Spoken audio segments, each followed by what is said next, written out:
नमस्कार, मैं नेहा तिवारी और आप देख रहे हैं दिवाकर न्यूज। शहर में एसडीएम राजेश मेहता ने आला अधिकारियों के साथ सड़क किनारे मटके बेच रहे बच्चों पर कोरोना गाइडलाइन का उल्लंघन करने का हवाला देते हुए कार्रवाई कर दी और बच्चों के दर्जनों मटके नगर पालिका की गाड़ी बुलाकर जब्त कर लिए। बच्चों ने प्रशासन के आला अधिकारियों से हाथ जोड़कर निवेदन किया, लेकिन साहब दुकान यहाँ क्यों लगाने पर बच्चों पर बरसते रहे। रोते बिलखते बच्चों ने कहा, हम किसी भी प्रकार की भीड़ लगाकर मटके नहीं बेच रहे थे, फिर भी प्रशासन ने हमारे मटके जब्त कर लिए। तस्वीरों में आप देख रहे हैं कि नगर पालिका के कर्मचारी दर्जनों मटके नगर पालिका की गाड़ी में भरकर ले जा रहे हैं। आप यह सोच रहे होंगे, गर्मी को देखते हुए नगर पालिका शहर में प्याऊ की व्यवस्था करेगी, इसलिए शायद दर्जनों की तादाद में मटके भरकर ले जा रहे हैं, लेकिन आप गलत सोच रहे हैं। दरअसल दर्जनों मटके एसडीएम साहब के आदेश पर गरीब बच्चों से जब्त किए गए हैं। उनका गुनाह यह था कि वह सड़क के किनारे मटके बेच रहे हैं। कोरोना वायरस का जो कोरोना कर्फ्यू लगा हुआ है उसका उल्लंघन है, लेकिन गरीब बच्चों की माने तो उनका ये मटके बेचना मजबूरी थी। पूरे साल धंधा चौपट रहा, गर्मी के सीजन में थोड़ी खरीदारी होती थी, इसलिए इन बच्चों ने ब्याज से पैसे लेकर मटके बनवाए और जय स्तंभ चौक पर बैठने आ गए। लेकिन साहब को बच्चे पर तरस नहीं आया और पुलिस नगर पालिका के साथ साहब ने गरीब बच्चों के मटके नगर पालिका की लोडिंग गाड़ी बुलाकर भरवा दिए। बच्चा रोता रहा, बिलखता रहा, माफी मांगता रहा, लेकिन जिम्मेदार अधिकारियों ने जरा सी भी नहीं सोची और मटके भरकर ले गए। वहीं बच्चे पर चालानी कार्रवाई करने की बात भी कही गई है।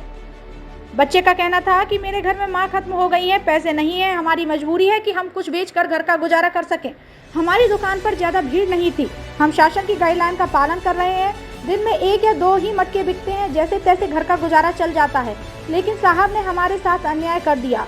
वहीं इस संबंध में जब नगर पालिका सीएमओ से बात करनी चाहिए तो वह अपनी गाड़ी में बैठकर बिना कुछ किए ही चलती बनी। पूर्व विधायक निशंत जैन का इस मामले में कहना है कि इस तरह की कार्रवाई बिल्कुल सही नहीं है। एक तरफ प्रशासन शादी को अनुमति दे रहा है तो दूसरी तरफ दुकानें बंद करने के आदेश। जब शादी होगी तो दूल्हा बिना कपड़ों का, बिना हार का कैसे तैयार होगा, ये सोचने वाली बात है। गंज बासौदा से ब्रजेश विश्वकर्मा की रिपोर्ट, दिवाकर न्यूज। आज देखने में आ रहा है कि गंज बासौदा के नगर पालिका एसडीएम महोदय अपने जो यहाँ के वर्तमान में हैं, इन द्वारा एक कहीं ना कहीं सब्जी बेचारे जो ठेले वाले होते हैं उनके तराजू माट उठा लिए जाते हैं। कार्रवाई इस तरह की क्या सही है? गरीब के देखिए, कहीं ना कहीं 2 चीज़ें एक साथ नहीं चल सकती। एक तरफ आप शादियों की अनुमति देते हो, दूसरी तरफ कपड़े वालों पर, रेडीमेड वालों पे, जूते चप्पल वालों पर, मनिहारी वालों पे आप कार्रवाई करते हो। अरे जब दूल्हे की बारात लगना है तो क्या बिना वो हार के, क्या बिना कपड़ों के, क्या बिना जूता मोजों के, क्या बिना पगड़ी के उसकी बारात लगेगी?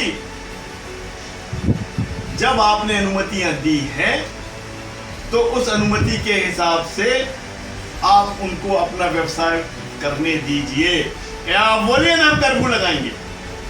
एक तरफ आप अनुमति भी देते हो और दूसरी तरफ गरीबों के तराजू बाट उठाते हो।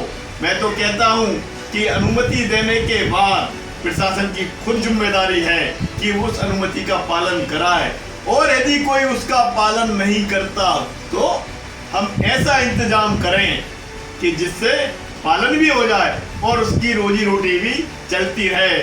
और उसका वही है, सोशल डिस्टेंस बनाओ, आप बोले अपने आप समस्या सुलझ जाएगी। कुछ समय निर्धारित करिए ना। कुछ समय पहले किराना व्यापारियों के साथ एसडीएम के तमाम अधिकारियों के साथ बैठक की गई थी, जिसमें किराना व्यापारियों ने बात रखी गई थी कि किराने से संबंधित जो सामान हो घर घर सप्लाई हम करवाएंगे।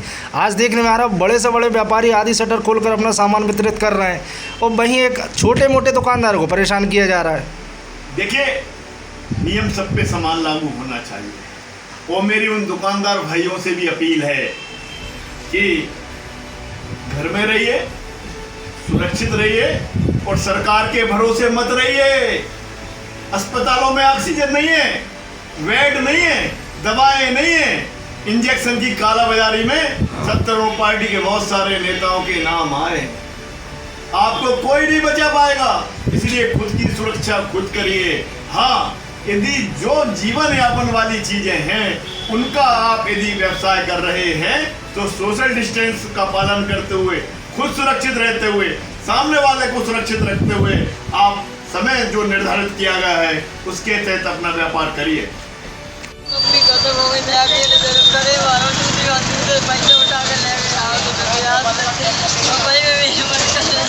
क्या हो गया है आपके साथ?